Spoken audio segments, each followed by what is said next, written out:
Hi guys, and welcome to your first ever build log on this channel. Today I'm building a 60% custom keyword using all of these wonderful parts right here in front of me. The first part is this Ducky 1.2 mini case that I got from a broken one. I thought the USB port wouldn't align, so I had already sent it out, but that was a bit of a mistake.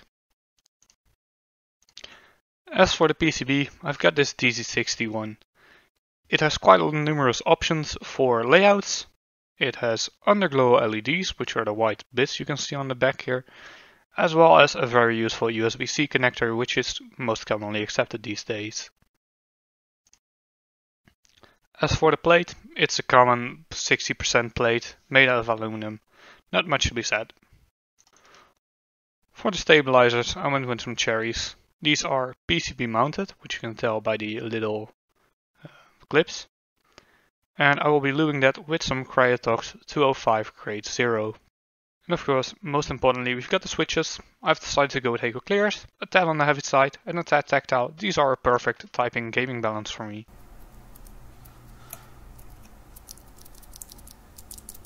Let's start clipping a stabilizer. This eradicates some of the rattling noise as well as preventing PCB damage that you get when pressing one of the bigger keys, like your shift, your enter, your backspace or your spacebar. We simply snip off the legs with the little stulps on them on either side, and that's the entire clipping process. And with that done, it's on to the lubing. I'm using a small size 0 brush and some of the Cryotox 205 grade 0. I'll be taking just a little bit. As you can see, this is a bit too much. I'll be wiping some off on the side of the bottle so I can use it later. Now I'll start off by applying some on the sides, making sure they are fully covered and it doesn't look too scarce. And once that is done, I'll be wiping off the remainder that's still on the brush on the front and the back sides. Then we can insert it back into the housing and continue on the metal part. For the bar, I'll be taking a bit more Cryotox 205 grade 0. You want them a bit thicker because this is what will make most sound normally. Fully covering the end of the bar as well as a small bit around the bend, because that's what's going to go into the plastic insert you can see here. And it can also make a bit of noise. Right here you can see I've gone ahead and mounted the steps to the PCB, and they actually feel quite smooth already. I did a test later with some switches in the plate and they're good. I've also gone right ahead and put most of these switches into the plate, except for one that wouldn't really stay in due to the layout capabilities of the plate. All that's left now is to properly align it, make sure all the pins are through your PCB, and then we'll start soldering. If you're gonna solder, please make sure to not inhale any of the fumes. I used multiple fans to blow the fumes towards the window right beside me.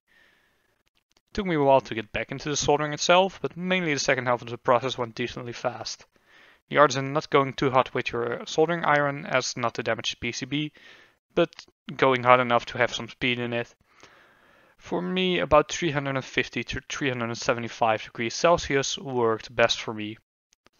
For me, the entire process of soldering from the moment I decided to start to when I was finished took about 40 minutes.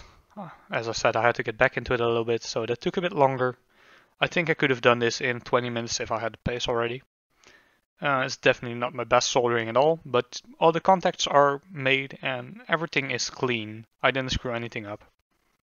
Now, talking about screwing, it's time to screw the PCB into place and add the keycaps. At first I thought I was going to be using the Ducky keycaps that I also had from the broken 1.2 mini, but they don't feel much better than the cheaper Miami Nights that I had, and I really like the look of that one. Now before we finish, I'd like to thank you for watching, and if you like this, I have a custom water cooling lock for a PC coming up and another keyboard, as well as a possible update on this one with some LEDs. To finish off, here's a quick sound test with a comparison to an Otemu Brown pre-build that I had lying around.